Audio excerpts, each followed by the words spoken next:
Price Lord. Jesus in me ministry சார்பாக உங்களை வாழ்த்தி வரவேற்கிறேன். இந்த 52 நாள் முழங்கால் யுத்த ஜெபத்தில் இன்றைக்கு ஆண்டவர் உங்களோடு பேசுகிறான வார்த்தை சங்கீதம் 1:3. அவன் நீர்க்கால்களின் ஓரமாய் நடப்பட்டு தன் காலத்தில் தன் கனியை தந்து இலையுதிராத மரத்தை போல் இருப்பான். அவன் செய்வதெல்லாம் வாய்க்கும். துன்மார்க்கரோ அப்படி இராமல் காற்று பதறுக்கும் பதரை போல் இருக்கிறார்கள். ஆமனுக்கு பிரியமான தேவச்சனமே, இந்த நாள்ல தேவனோட வார்த்தையை நீங்க நம்பி நீங்க வந்திருக்கிறீங்கல்ல, உங்க வாழ்க்கையில எல்லாமே ஆண்டவர் தான். ஆனா எனக்கு உண்டான தாமதங்கள்லாம் ஏன் இப்படி நடக்குது, நான் ஏன் இப்படி எல்லாம் பிரச்சனைகளை மாற்றேன், எனக்குன்னு என் வாழ்க்கையில ஏன் இந்த சூழ்நிலையெல்லாம் அனுமதிக்கப்படுதுன்னு சொல்லி நீங்க கலக்கத்தோடு இருக்கீங்களா? ஆண்டவர் இந்த காலையில உங்களை பார்த்து சொல்றாரு, அவன் நீர்க்கால்களில் ஓரமாய் நடப்பட்டு தன் காலத்தில் தன் கனியை தந்து இலையுதிராத மரத்தை போல் இருப்பான். அவன் செய்வதெல்லாம் வாய்க்கும். எப்படி வாய்க்கும்னா, கர்த்தருடைய வசனத்தை மறுபடியும் அசை போட்டுக்கிட்டே இருக்கணும். எப்படின்னா, உங்களுக்கு கர்த்தர் கொடுத்த அந்த வாக்கு தத்துவத்தை நீங்க பிடிச்சுக்கிறணும். அந்த வசனத்தை சொல்லி சொல்லி நீங்க ஒவ்வொரு காரியங்களை நீங்க தேவனிடத்துல ஆலோசனை கேட்கணும். ஆலோசனை கர்த்தர்னு உங்களுக்கு ஒரு பேர் இருக்கலாம். ஆண்டவரே, இது எப்படி செய்யணும், எனக்கு கற்றுக் கொடுங்க அப்படின்னு. அந்த மரத்துக்கு ஒரு விசுவாசம் இருந்தது. என்னன்னா, நீர்க்கால்கள் ஓரமாய் ஒரு மரக்கண்டை நடும்போது அந்த எஜமானன் தன் மீது வைத்த நம்பிக்கையை அந்த செடி புரிஞ்சுக்கிச்சு. அப்ப அந்த செடி என்ன செஞ்சுச்சு அப்படின்னா, தினந்தோறும் தனக்கு தேவையான தண்ணீர் எடுத்துக்கிச்சு, தனக்கு தேவையான ஊட்டச்சத்துக்கள் எல்லாமே அந்த நிலத்துல இருந்து எடுத்துக்கிச்சு. அப்ப எஜமான் தன் மீது வைத்த நம்பிக்கையை அது புரிஞ்சுக்கிடுச்சு. அப்ப அது நல்லா வளரணும், நல்லா கனி கொடுக்கணும், என்னோட கனிகள் சுவையுள்ளதா இருக்கணும், நான் செய்யற காரியங்கள் கரெக்டா இருக்கணும், நான் என்னோட வேலையை தினந்தோறும் செய்யணும், நான் இலையுதிராத மரத்தை போல இருக்கணும் அப்படின்றது மாதிரி அவன் எல்லா காலத்திலையும் பாத்தீங்கன்னா, மரம் வந்து நீர்க்கால்கள் ஓரமாய் நடப்பட்ட அந்த மரம் மட்டும் எப்படி இருக்கும் அப்படின்னா, நல்ல செழிப்பா இருக்கும். அப்ப பாத்தீங்கன்னா, அதுக்கு தன்னோட இலக்கு என்ன அப்படின்னா, தன் எஜமானோட நம்பிக்கையை காப்பாற்றணும். அது ஒண்ணுதான். இன்னைக்கு நம்ம அநேக சூழ்நிலைகளுக்குள்ள கிராஸ் பண்ணி போறோம். ஆண்டவர் உங்களுக்கு நிறைய தாளந்துகளை கொடுத்திருக்கிறாரு. முதலாவது அந்த தாளந்தை நீங்க புரிஞ்சுக்கொள்ளணும். அந்த தாளந்தை வச்சு ஆண்டவர், நான் எங்க போகணும் ஆண்டவரே, இந்த தாளந்தை பயன்படுத்தணும், எப்படி பயன்படுத்துறேன், எனக்கு கற்றுக் கொடுங்க, இன்னைக்கு நான் என்ன செய்யணும், இந்த பிசினஸ் நான் எப்படி பண்றது, எனக்கு அந்த யுத்த முறைமைகளை கற்றுக் கொடுங்க, அந்த ட்ரிக்ஸ் அண்ட் டெக்னிக்ஸ் கற்றுக் கொடுங்க. இந்த தாளந்தை உருவாக்குனது நீங்கன்னா, இந்த உலகத்துல இந்த தாளந்து பயன்படுது அப்படின்னா, இந்த தாளந்தை எப்படி உபயோகப்படுத்தணும், இப்ப என்னோட வாழ்க்கைக்கு நான் எந்த ஸ்டெப்ல இருக்கணும், அட்வான்ஸ் லெவலுக்கு போகணுமா, இல்ல நான் எந்த ஸ்பீட்ல நான் மூவ் பண்ணணும்னு சொல்லி நீங்க ஆண்டவர் சமூகத்துல கேட்கும்போது ஆண்டவர் உங்களுக்கு ஏற்ற ஆலோசனையை கொடுப்பார். ஆலோசனை கர்த்தர்னு அவருக்கு ஒரு பேர் இருக்கு. அவரை சொல்லி கொடுத்தா கரெக்டா இருக்கும்.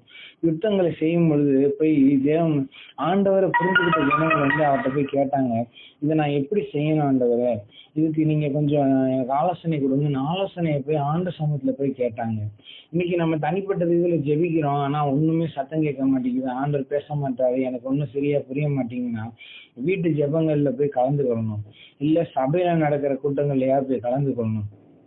அங்க போயிட்டு ஆண்டவர்கிட்ட போயிட்டு அழுது ஒப்பாய் வச்சு எனக்கு இப்படி பண்ணுங்க அப்படி பண்ணுங்கன்னு கேட்கறத காட்டிலும், ஆண்டவரே நீங்க என்ன சொல்றீங்க இதுக்கு அப்படின்னு நீங்க நல்லா தாழ்மையா உங்களை தாழ்த்தி நீங்க கேட்கும் பொழுது, அவருடைய வார்த்தையை பிடிச்சிட்டு நீங்க கேட்கும் பொழுது, எனக்கு ஆண்டவர் செய்த நன்மைகளை சொல்லி நன்றி செலுத்தும் பொழுது, கர்த்தர் என் புள்ள என்னை நோக்கி வந்திருக்கான், அவனுக்கு நான் பதில் கொடுக்கணும்னு கர்த்தர் இறங்கி வந்து உங்களுக்கு பதில் கொடுப்பார்.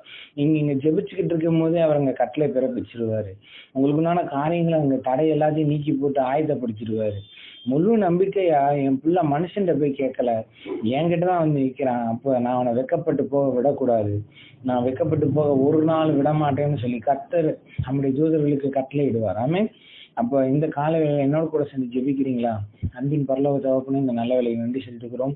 கர்த்தாவே, நாங்கள் நீர்க்கால்கள் ஓரமாய் நடப்பட்ட ஆண்டவரே, அந்த செடியை போல, அந்த செடிக்கு உண்டான அந்த உத்தரவாதத்தை இருக்கிறது போல எங்களுக்குள்ள ஒரு உத்தரவாதம் வரணும் ஆண்டவரே. இயேசுவின் நாமத்தால கர்த்தருடைய ஆவியானவர் எங்கே உண்டு அங்கே விடுதலை உண்டுன்னு சொல்லியிருக்கிறீங்கப்பா. ஆண்டவரே, நானே வழியும் சத்தியமும் ஜீவனமா இருக்கிறேன்னு சொல்லியிருக்கிறீங்கல்ல. ஆண்டவரே, உம்முடைய வழிகள் எங்களை நடத்தட்டும்பா. ஆண்டவரே, உம்முடைய சத்தியத்தின் பாதைகள்ல எங்களை நடத்துங்கப்பா. ஆண்டவரே, உமது கோலும் தடி எங்களை தேற்றட்டும்.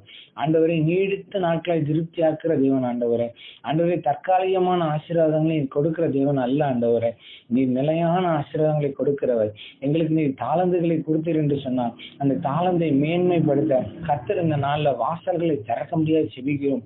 தைரியமாய் அதை முயற்சி செய்ய அதன் பலனை நாங்கள் காண கர்த்தர் இந்த யுத்தத்தை நடத்தி முடித்தார்னு சொல்லுது போல ஆண்டவரே, பிசாசு என்ன தடையை பண்ணாலும் ஆண்டவரே அதுல விசுவாசமா இருக்கத்தக்க விசுவாசத்தின் பலன் எங்களை ஆளுகை செய்யட்டும். தேவன் ஞானம் எங்க ஞானத்தோட இணையட்டும். தேவனோட சிந்தை எங்க சிந்தையோட இணையட்டும் ஆண்டவரே. அப்பா, தேவனுடைய யோசனைகள் எங்களுடைய யோசனைகளோட இணையட்டும் ஆண்டவரே. இயேசுவின் நாமத்தினால இந்த காலை வேலையில கேட்கிற ஒவ்வொரு பிள்ளைகளோட வாழ்க்கையிலும் அற்புதங்கள் நடக்கட்டும் ஆண்டவரே.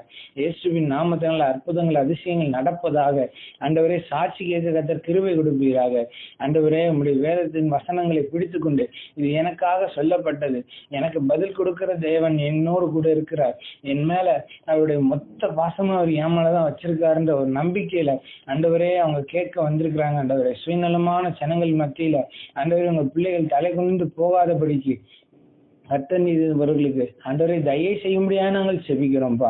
இயேசுவின் நாமத்தினால தயை செய்கிற கர்த்தர் எங்களோடு கூட இருக்க தயவுக்காக நன்றி செலுத்துக்கிறோம் ஆண்டவரை. உண்மை துதிக்கிறோம், சோதரிக்கிறோம் ஆண்டவரை. உங்க வார்த்தைகளை நாங்கள் நம்பி ஆண்டவரை இந்த ஜெபத்தை முடிக்கிறோம். கர்த்தர் இந்த நாள் எங்களுக்கு உண்டான வாசல்கள் நாங்க தேடி போகல, எங்களை தேடி வந்த தெய்வம் எங்களை தேடி பாதைகளை வர வைக்கிற தயவுக்காக நன்றி செலுத்துக்கிறோம். பெரிய காரியங்களை செய்யுங்க இயேசுவின் நாமத்தினால பிதாவே, ஆமென்.